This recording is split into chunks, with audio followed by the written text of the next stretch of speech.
following KBLA Talk 1580 on all of our socials, then you're missing out. Download our app and find us on Facebook, Twitter, Instagram, YouTube, and on the web at KBLA 1580. That's right. Again, you can find all of our socials at KBLA 1580. We've got a lot to talk about. By the way, if you miss any of our weekday shows in real time, you can always catch up by checking out the podcast of your favorite shows at your leisure. At KBLA Talk 1580, we've got your black. Got your beer. Follow the leader. Oh my God. Follow the leader. Follow the leader. Follow the leader. Follow the leader. Follow the leader. Welcome to Areva Martin in real time. I'm Avi Bernard in for Areva Martin today. Let's get you caught up. So much happening today. President Biden will address the nation tonight about the growing conflicts between Israel and Hamas and Ukraine and Russia. The president's speech from the Oval Office will air at 8 p.m. Eastern, 5 p.m. Pacific. It follows his whirlwind trip to Tel Aviv, where he announced the U.S. would provide $100 million in funding to help civilians in Gaza and the West Bank.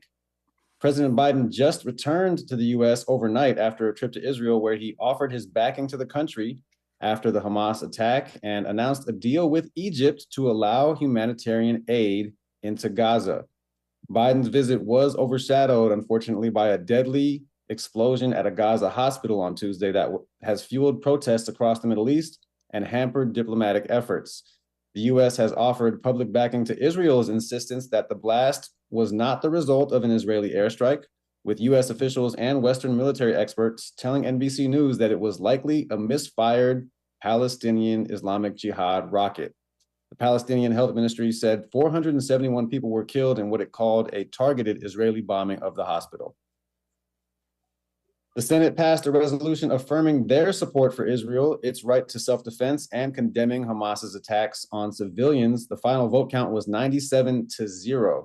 99 of the 100 senators co-sponsored the resolution, with only Republican Senator Rand Paul of Kentucky not signing on.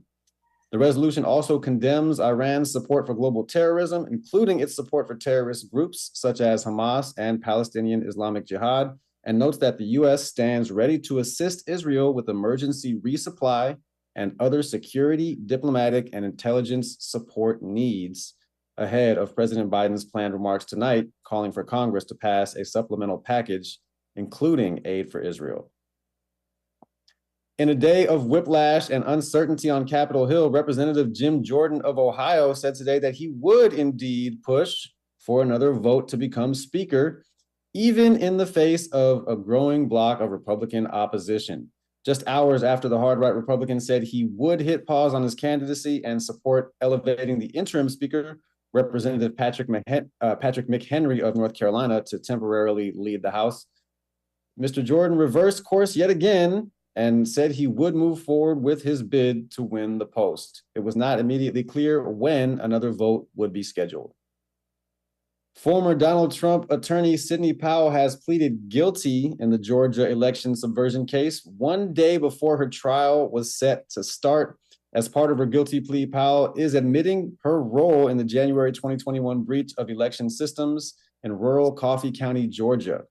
With the help of local GOP officials, a group of Trump supporters accessed and copied information from the county's election systems in hopes of somehow proving that the election was rigged against Donald Trump. Fulton County prosecutors are recommending a sentence of 6 years probation, just probation. Powell will also be required to testify at future trials, write an apology letter to the citizens of Georgia, pay nearly $9,000 in restitution and fines, and turn over documents. And in an earth-shattering political endorsement, Waka Flocka Flame's Donald Trump message has sparked a debate online on Monday. The rapper took to X, formerly known as Twitter, to share his support for Donald Trump. He wrote, quote, "Trump 2024. Is that a big deal, a little deal, or no deal at all? We'll discuss that with our contributors today, Dr. Carlos Hill, author and professor of University of Oklahoma, and Katrina Robinson, consultant and former Tennessee state senator. We'll get into that conversation and talk about all of the things going on in the world and in the country, especially within the United States Congress, when we come forward right here on KBLA Talk 1580. She's the real deal in real time. You're listening to Areva Martin in real time on KBLA Talk 1580. In Big Tobacco's Fantasyland, children are the future. Here, tobacco companies are committed to higher education, offering scholarships to students who submit essays about the benefits of vaping. The tobacco industry even sponsors summer camps for kids. Don't worry, the tobacco-sponsored programs have been linked to leaving your kids more interested in smoking. In Big Tobacco's Fantasyland, the world's deadliest industry is your child's friend. See reality at undo.org. Join LA Civil Rights and the Reparations Advisory Commission's Black Experience Study live this fall. Learn about the city's plans for reparations and join the study in real time. For more information and to register, visit laisforeveryone.com today. If you're like me, hair isn't just hair, because hair is confidence. Hair is identity. Hair is everything. And I love that I can find beauty steals of 50% off my hair care must-haves like Lola V and Color Wow. Amazing deals on shampoo and conditioner pairs from Redken and Living Proof. And new product launches from my favorite brands like Dyson and Way. All at Ulta Beauty's gorgeous hair event. Happening now until October 21st. So hurry! Shop in store, online, or try pickup today. Ulta Beauty. The possibilities are beautiful. Conditions may apply. To some, this might sound like a typical family dog. But at Dog Chow, we know that for a veteran suffering from PTSD, this could be the sound of life-saving therapy. Thanks, Betty. That's why we've made it our mission to connect every military hero in need with a canine hero of their own. To learn about the simple ways you can help Dog Chow in our mission, visit dogchow.com/veterans. For all of us, this generation and the next, there is simply no place in our lives for litter. And yet, it's everywhere we look. And unfortunately, it does belong to all of us. So, let's come together and create a litter-free, clean California, once and for all. Remember to properly dispose of your trash and recycling. Secure truckloads with tarps to keep debris from flying out. Clean out your car when you're at a gas station. Take pride in your community by organizing a cleanup event or join a cleanup event near you. Zero litter is the goal. Join us at cleanca.com. That's cleanca.com. Let's do it together. Brought to you by Caltrans. cleanca.com. The way we spend our time defines who we are. You're listening to Areva Martin in real time on KBLA Talk 1580. It is Areva Martin in real time. Avi Bernard in for Areva tonight. Thank you so much for joining us. And we are always grateful to have Dr. Carlos Hill from the University of Oklahoma. He's an author and a professor. And also Katrina Robinson, consultant and former Tennessee State Senator, joining us today.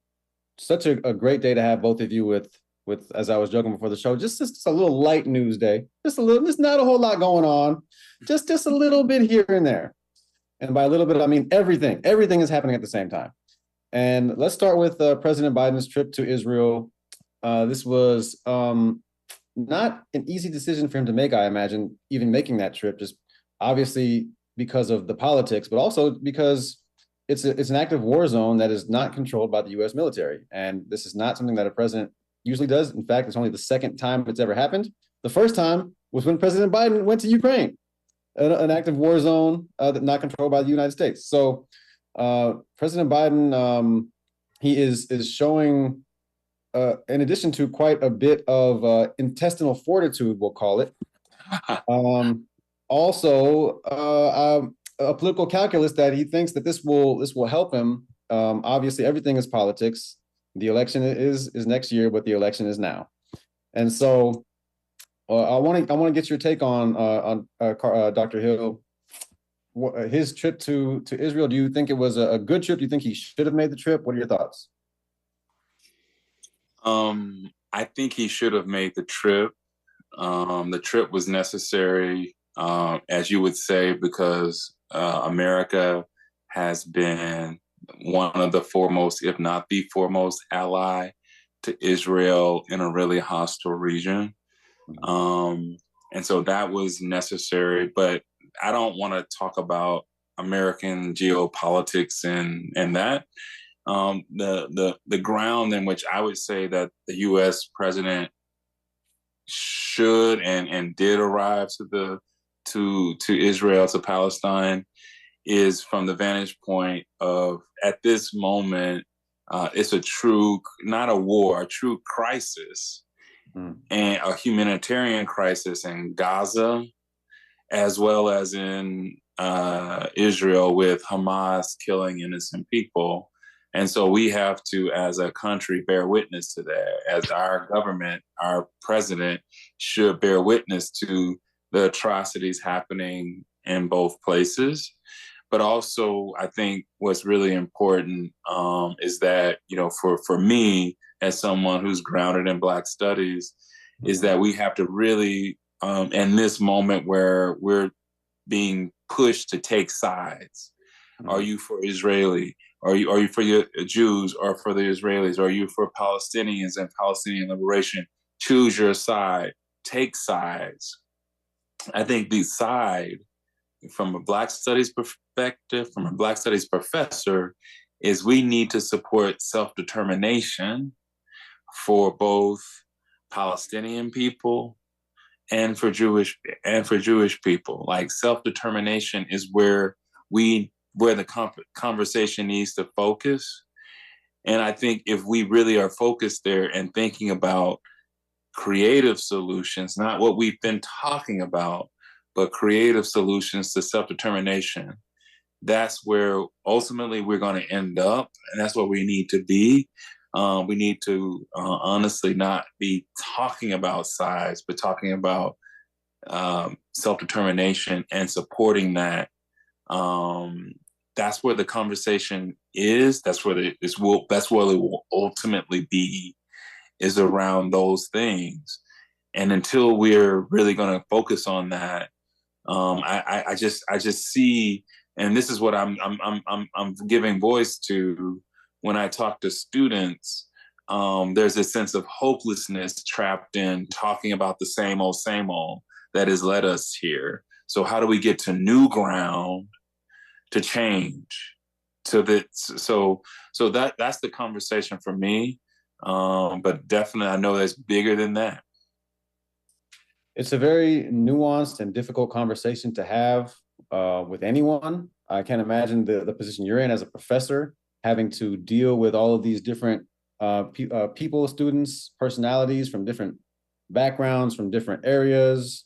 I can't imagine how difficult that must be. I don't envy you right now, Dr. Hill. But I am grateful for you and that you are in that position, because I think you are the right person for that job. I love what you said about not taking sides.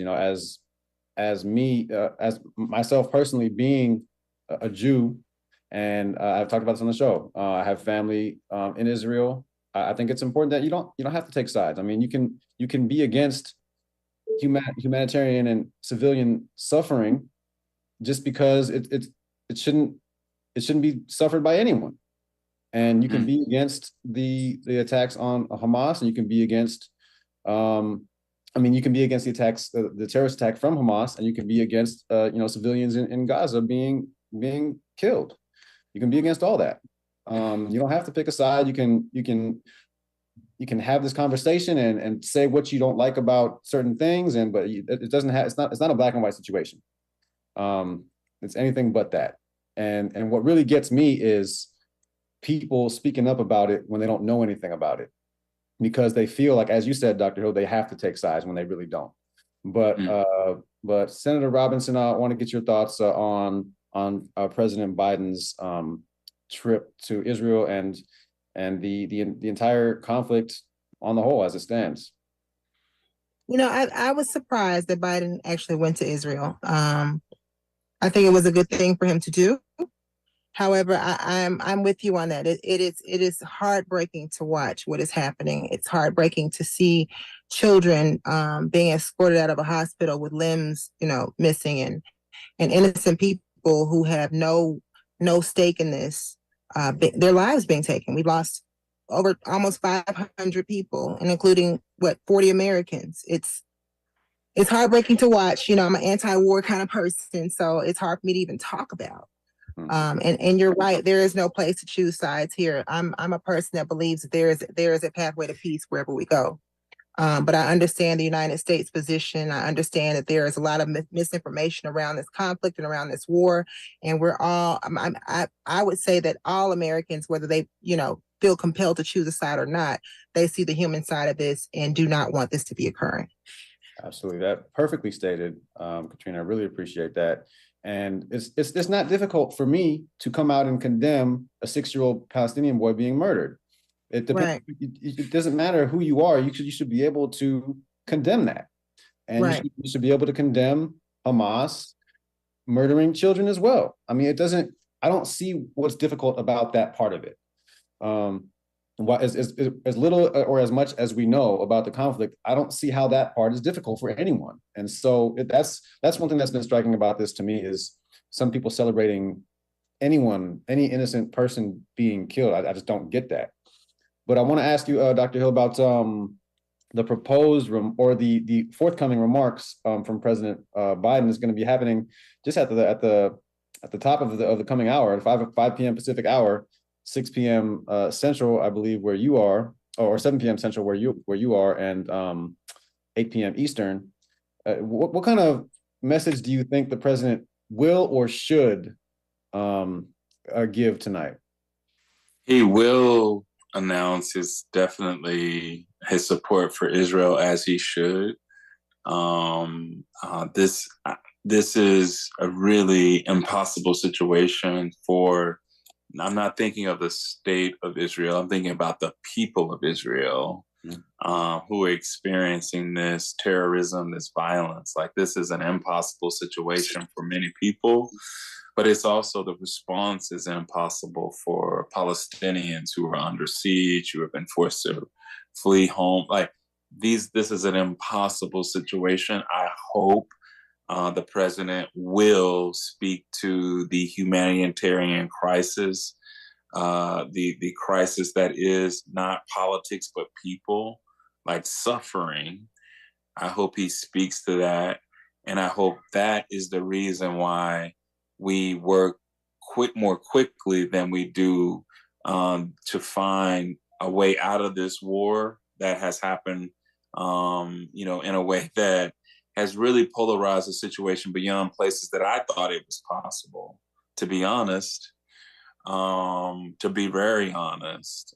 This is something that I think will live. I mean, just like we talk about the 1967 war, we will talk about this attack for years and years and years to come as a decisive turning point in this region. And so I think in this moment, we need an American president who can speak to the gravity of the moment, but at the moment that there's a lot of angst and a lot of like, we should do this to clamp down on this. I think what we need to be thinking about is the people, not the politics of the suffering that has happened in Palestine, the suffering that is happening right now in Israel because of what has happened. I think that is first and foremost what he needs to address in a speech. Katrina, what do you think? What kind of tone should the president take tonight in his remarks that are going to be happening just about 40 minutes? I think the president should take the stance of being empathetic with Americans who are confused. The majority of Americans are not really familiar with geopolitical stance of the U.S. as it pertains to Israel, as it pertains to Palestinians. So they're looking for an answer as to make it make sense for them. And I really don't know if there is one. But he has to show some compassion as to what is happening in Israel. He has to explain our support. Because there are a lot of people that don't really understand who's the aggressor in the situation. They don't really understand why we're losing innocent lives. Even if it's not our country, we're losing innocent people, nurses and doctors and kids and families.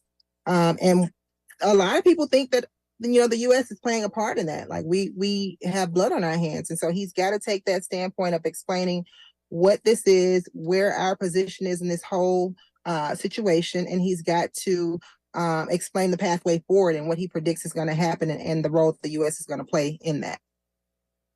Yeah, I agree. I think that's exactly what he should do. And and this isn't about politics. As we've said during this conversation, but I can't help but think how grateful I am that President Biden is the one giving the speech and not Donald Trump, because there's no speech. I mean, it's just very very grateful for that. That's just very grateful.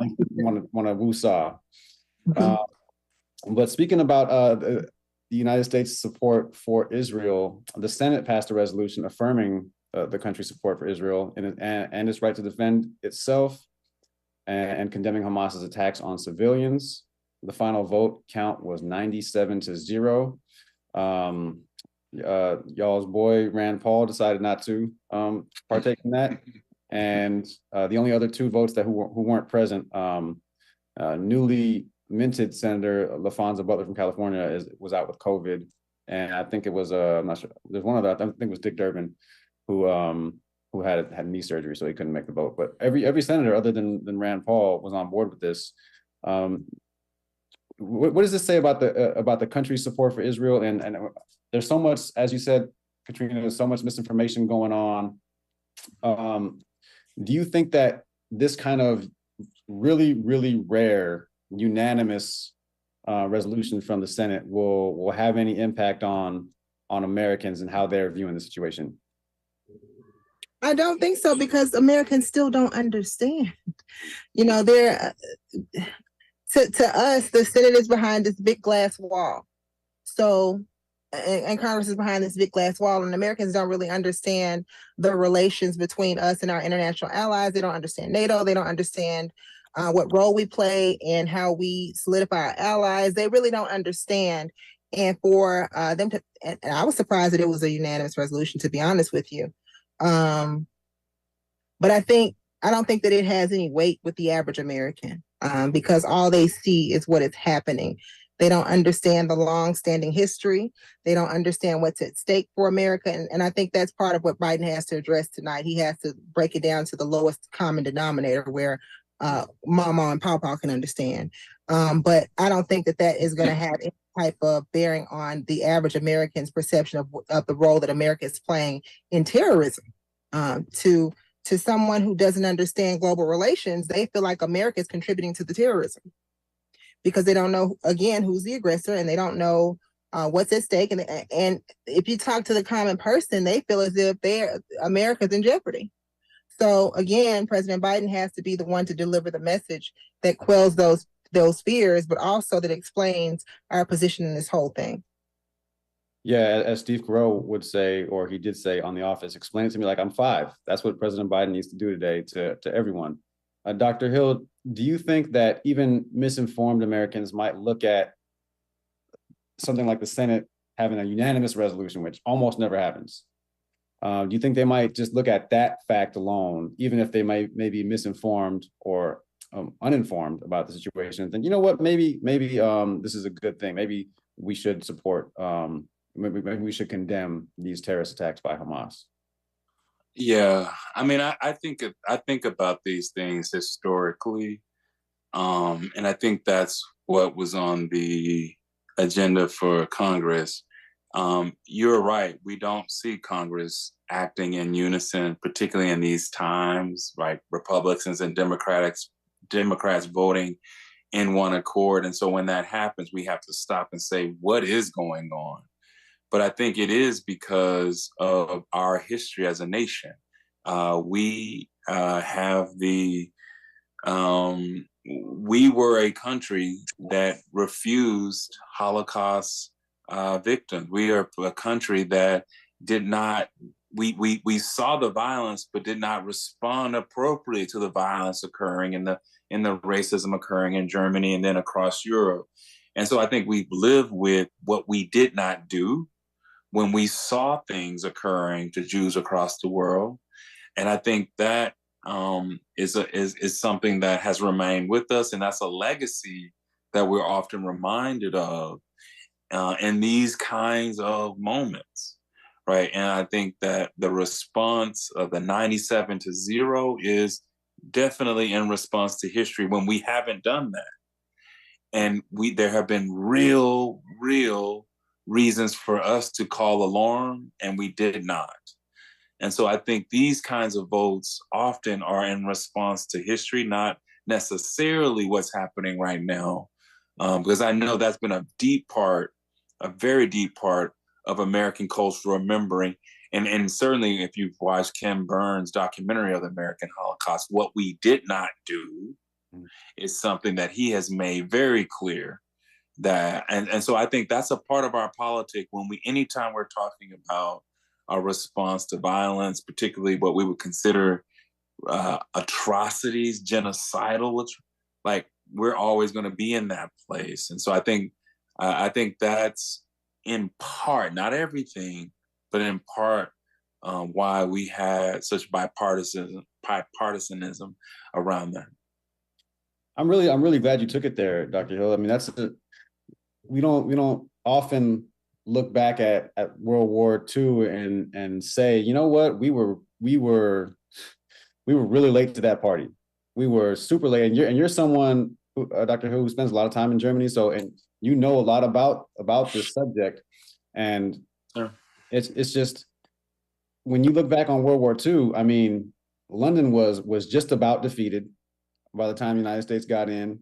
Millions and millions of Jews had already been killed, slaughtered in a genocidal type of way.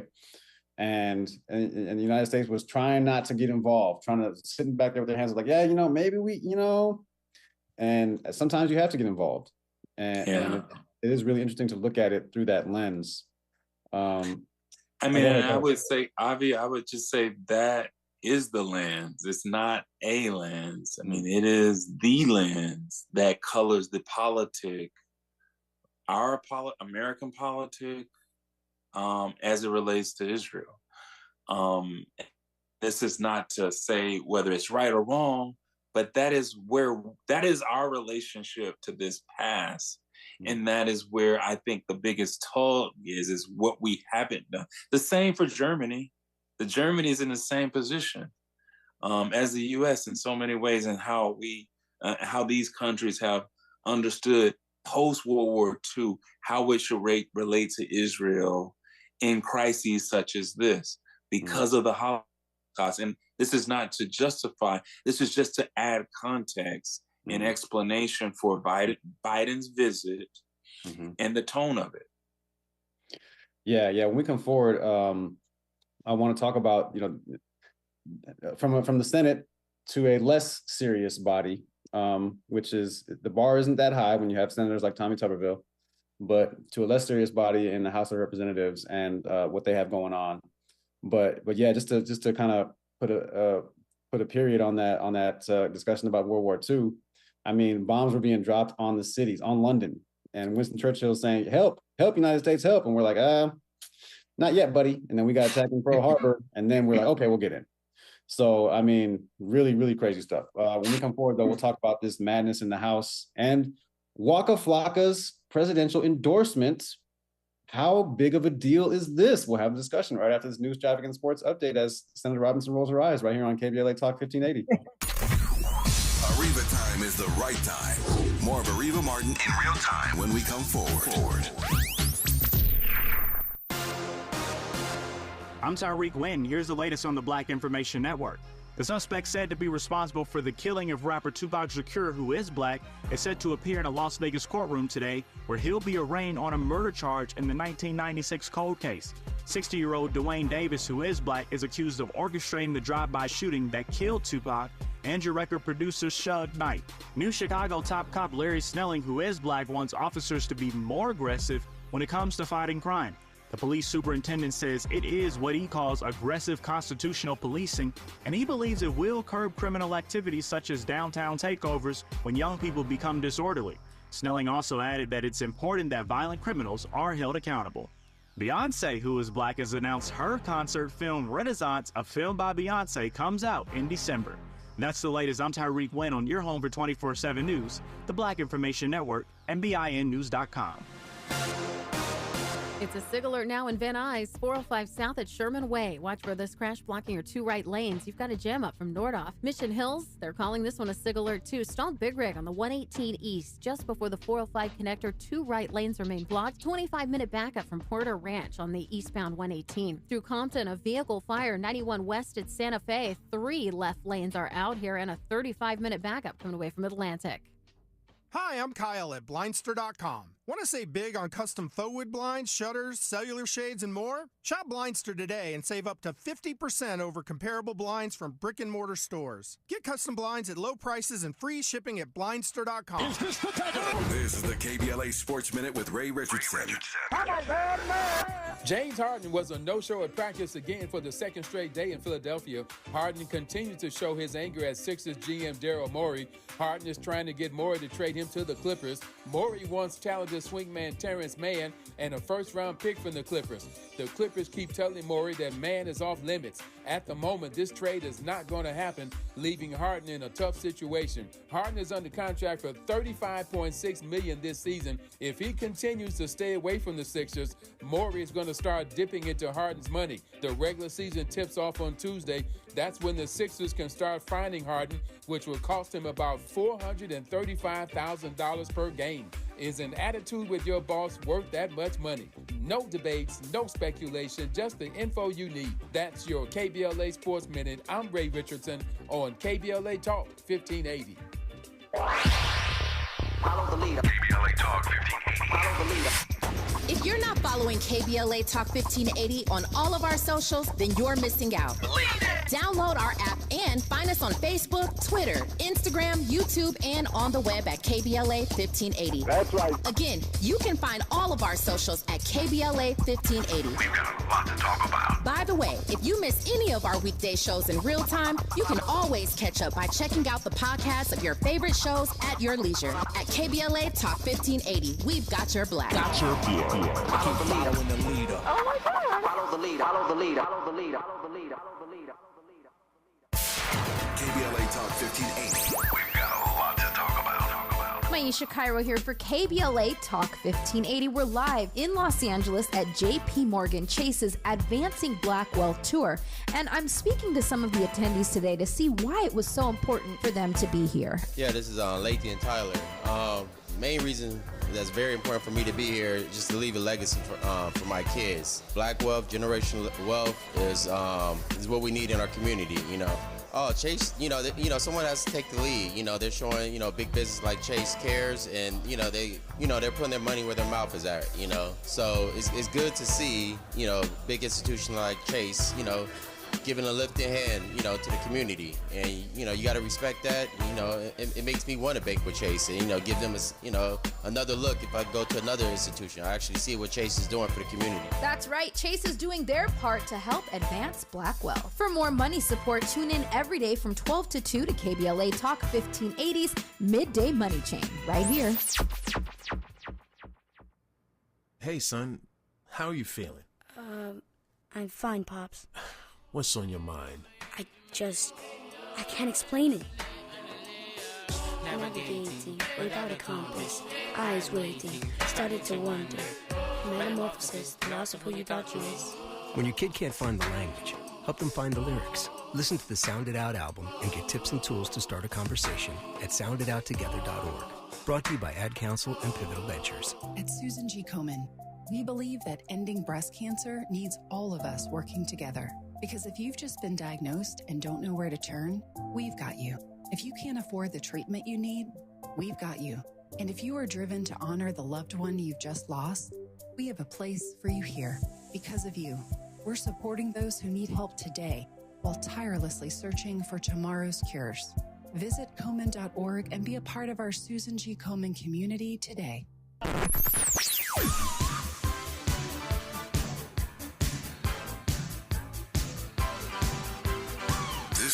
KBLA Talk 1580.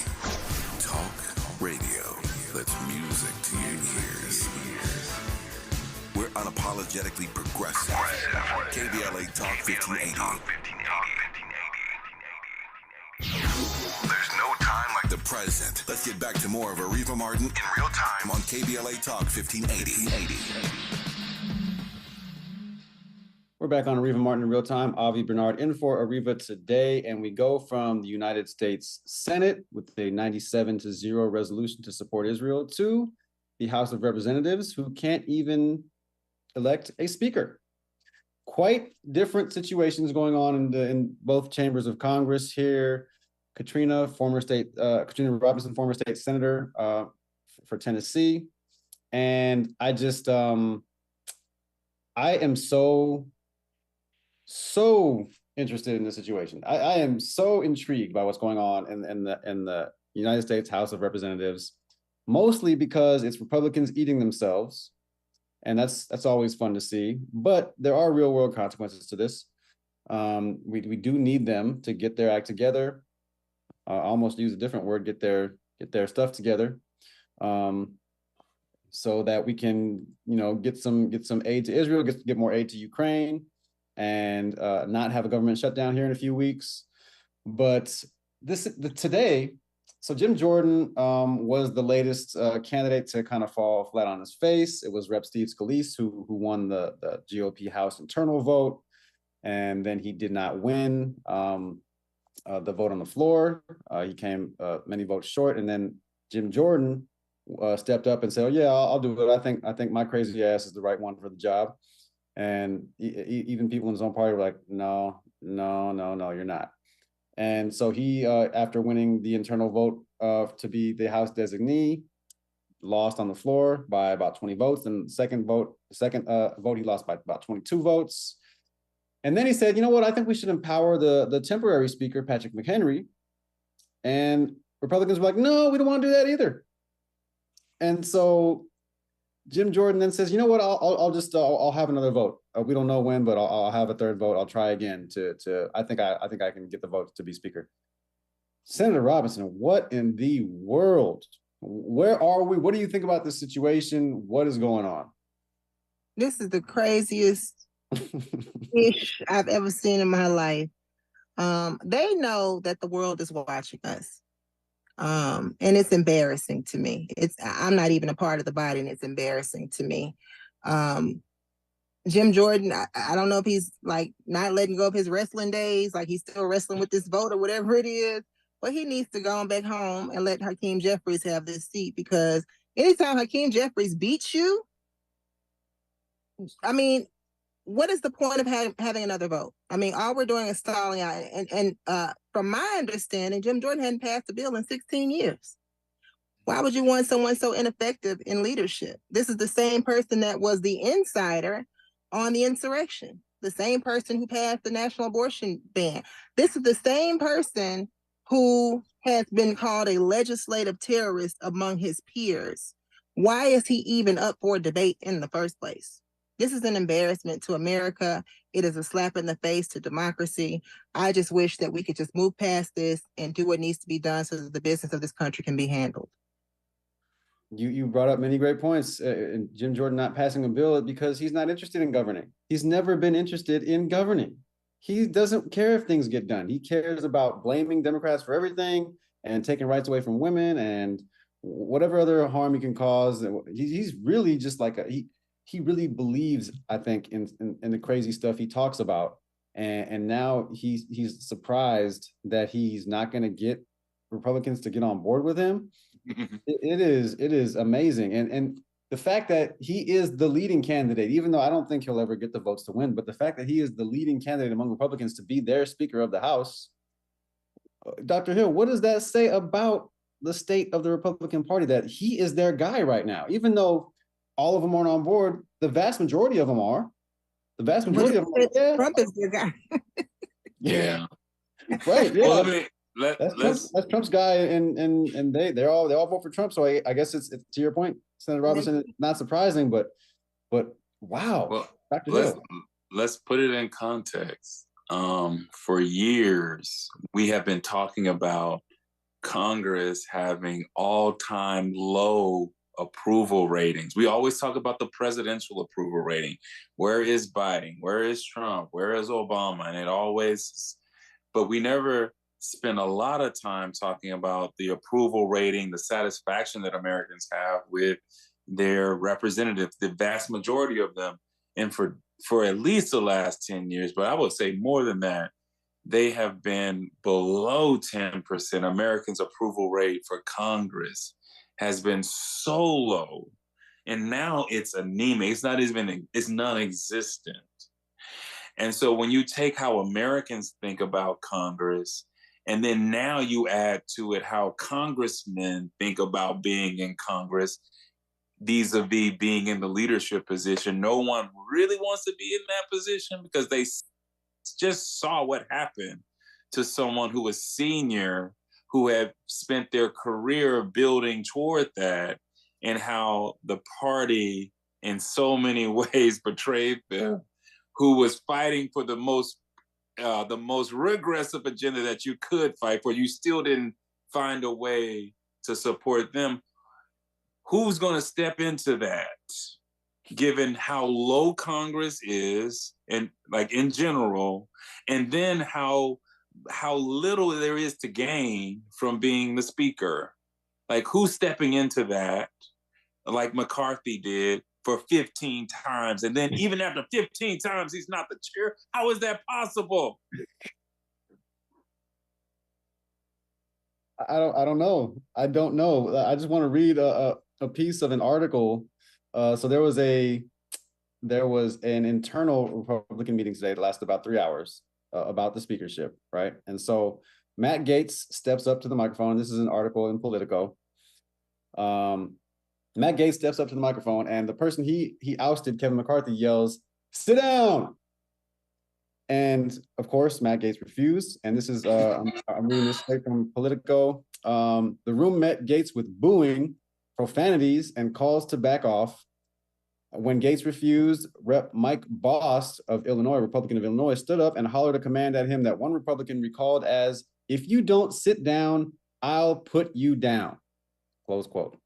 That's the kind of thing this is the kind of infighting that's happening. These are all Republicans yelling at each other, apparently threatening violence. I will put you down. I will put you down. Or yeah, what kind of violence is that? Is that a fist fight? Is that I mean, this is the gun-toting folks. So what does "put you down" mean? But Senator Robinson, what when you see something like this, are Republicans going to pay any price for this come 2024 midterms? Not midterms, I'm sorry. Come 2024 election. Yeah, they're going to pay a price only because they're so divided. Like, the Republican Party is literally imploding before our eyes. So those that thought they had the support of the party won't have it. Those who have had the undying support of the party will have split support.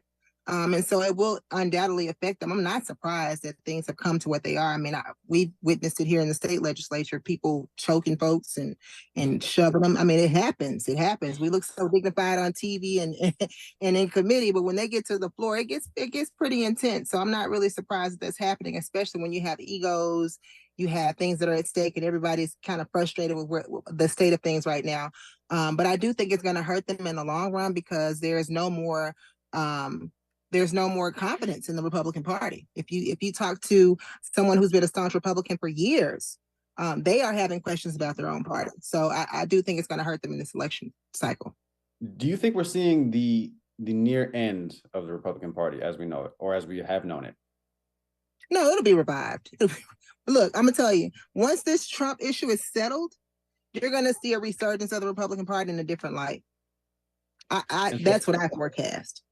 And so when you say that when the Trump issue is settled, do you mean once he is no longer has a possibility of being president? Let's say if he were to lose. Once he's no longer a distraction.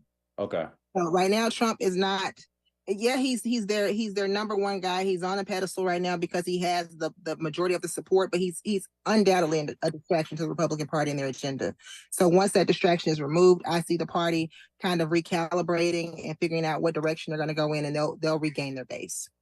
What do you think about that, Dr. Hill? Do you think the Republican Party will see a resurgence after Donald Trump? It's just my question. When I'm trying to imagine them having a resurgence and their party coming back to prominence. I mean, they're still, you could say they are still in prominence. They are still, they still. I'm just a little bit more cynical. We're talking about a party in the last two elections that have over 75 million people vote for it. That is not a party in decline. That's a party that's ascendant. That's more people voting for it year over year. Now, what they're voting for, we need to see it change. Like, I think Trump's politics are the politics of the Republican Party right now. And if we're saying that's going to end somehow, then yes, I'm all for that. But like, this is not a party in decline, even though it's a party that's in disarray. There are millions of Americans that vote for it and is going to vote for it, regardless of who is the candidate. Like, we're going to see probably a record election. Over 80 million Americans vote for a party in this upcoming election. And we're not going to be talking about the Republican Party is in decline, because it's not. It is not. If we were seeing record low turnouts and Republican can't get people out, then we could talk about that. But they're ascendant with racist policies and racist politics. And that's what we got to be really concerned about. If it's not Trump, it'll be someone else. Yeah, and you might be right. Both of you might be right. My only question is about that is I just wonder if all those Trump voters who never voted before and they decided to vote for Trump, and once he is no longer on the scene, are they going to continue to be active? I guess that's something that that remains to be seen. But when we come forward in next hour, we are going to talk more about this the situation in the House. We are going to have Laura Rodriguez with us, who is the Vice President for Government Affairs at the Center for American Progress, with us for hour number 2 to discuss everything that's happening in the House of Representatives. But when we come forward, though, Dr. Hill and Senator Robinson, I do want to talk about Sidney Powell, the craziest of the crazies, former Trump lawyer, who pleaded guilty today. That was unexpected. I did not expect that. I saw that. I was like, wow, I just got a nice little dopamine hit from that. That was some really unexpected, pleasant news. But I want to talk about that when we come forward. And before we run out of time, we will be talking about Waka Flocka and his endorsement of Donald Trump right here on KBLA Talk 1580. She's the real deal in real time. You're listening to Areva Martin in real time on KBLA Talk 1580. Happy birthday, Metro K-Line. Whether traveling for business or pleasure, it's time you made today a K-Line day. The K-Line can connect you with fun, food, friends, and family from Crenshaw to Inglewood in one safe, clean, comfortable ride. Take the K-Line today and experience the diversity that makes LA such a great place to live, work, and play. Make it a K-Line day. Go Metro. Visit metro.net/K-Line. Walk to save lives. Join the American Heart Association's Los Angeles Heart and Stroke Walk, Sunday, October 22nd at the Rose Bowl in Pasadena. Team up with friends and family and walk to end heart and stroke. Every step you take and every dollar raised will help save lives and make our community a healthier place for all. Learn more and sign up for free at heartwalkla.org. Sponsored by Optum, UCLA Health, Providence, Keck Medicine of USC, and Dignity Health. Turning my pain into purpose is pretty much what I have done to start this foundation. In August 2020, after the death of George Floyd, Bridget Floyd and other family members established the George Floyd Memorial Foundation in support of the Black community. It's going to take more than just us as a foundation. It's going to take the community, the world, to make a change. Fight for racial justice for the Black community. Learn how at lovehasnolabels.com. Brought to you by Love Has No Labels and the Ad Council. If you're a veteran with a service-connected disability that is directly impacting your ability to work, resources are available to help you find employment. VA's Veteran Readiness and Employment, or VR&E, can assist you with finding a job that uses your existing skills. Or, if you're interested in exploring a new field, a VR&E counselor can help you determine the right education or training options for a new career. Find out if VR&E is right for you by visiting va.gov/VRE today. 1 in 4 Americans today are living with a disability. I'm one of them. People with disabilities are extremely talented, resilient problem solvers that have so much to offer. And we've got a trusted ally on our side, an organization we can rely on, Easter Seals. Easter Seals is leading the way to full equity, inclusion, and access to healthcare, employment, and education for people with disabilities, families, and communities. That's my Easter Seals. Make it yours. Learn more and get involved at easterseals.com. Joey from Vermont. a farmer trying to get through the winter. Adriana from South Carolina, a single mother living paycheck to paycheck. Liam from Ohio, an injured father struggling to provide for his family. Hi, I'm Shanola Hampton, and I support the Feeding America network of food banks because they help provide over 6 billion meals to people in need each year. Learn more at feedingamerica.org. The way we spend our time defines who we are. You're listening to Areva Martin in real time on KBLA Talk 1580. We're back on Areva Martin in real time. Avi Bernard here with you today in for Areva. Pleasure to be joined with by Dr. Carlos Hill, author and professor from the University of Oklahoma, and former Tennessee State Senator and consultant Katrina Robinson. All right, so Sidney Powell pleaded guilty in the Georgia case, and I saw this news come through today, and I was quite pleased. She pleaded guilty in the Georgia election subversion case 1 day before her trial was set to start. And you know, Trump always says he hired the best people, only the best people, and clearly we all know that hasn't been true for a long time. But this is just this is the second person of the 19 defendants who has pleaded guilty, and you know, people were coming for District Attorney Fani Willis like, oh, you bit off more than you can chew. This is too big. This is too many defendants, and obviously there's a long way to go in this case. But she sure is off to a good start in getting especially someone as crazy as Sidney Powell, who seems the type of person who would never admit to any wrongdoing. And she must have only done so because she saw the writing on the wall that she was going to be found guilty more likely than not. And her attorneys had vehemently rejected prosecutors' claims that she orchestrated the Coffee County breach.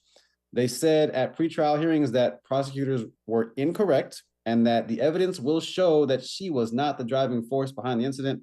And next day, guilty. So, Dr. Hill, what are your thoughts about this plea from Sidney Powell today?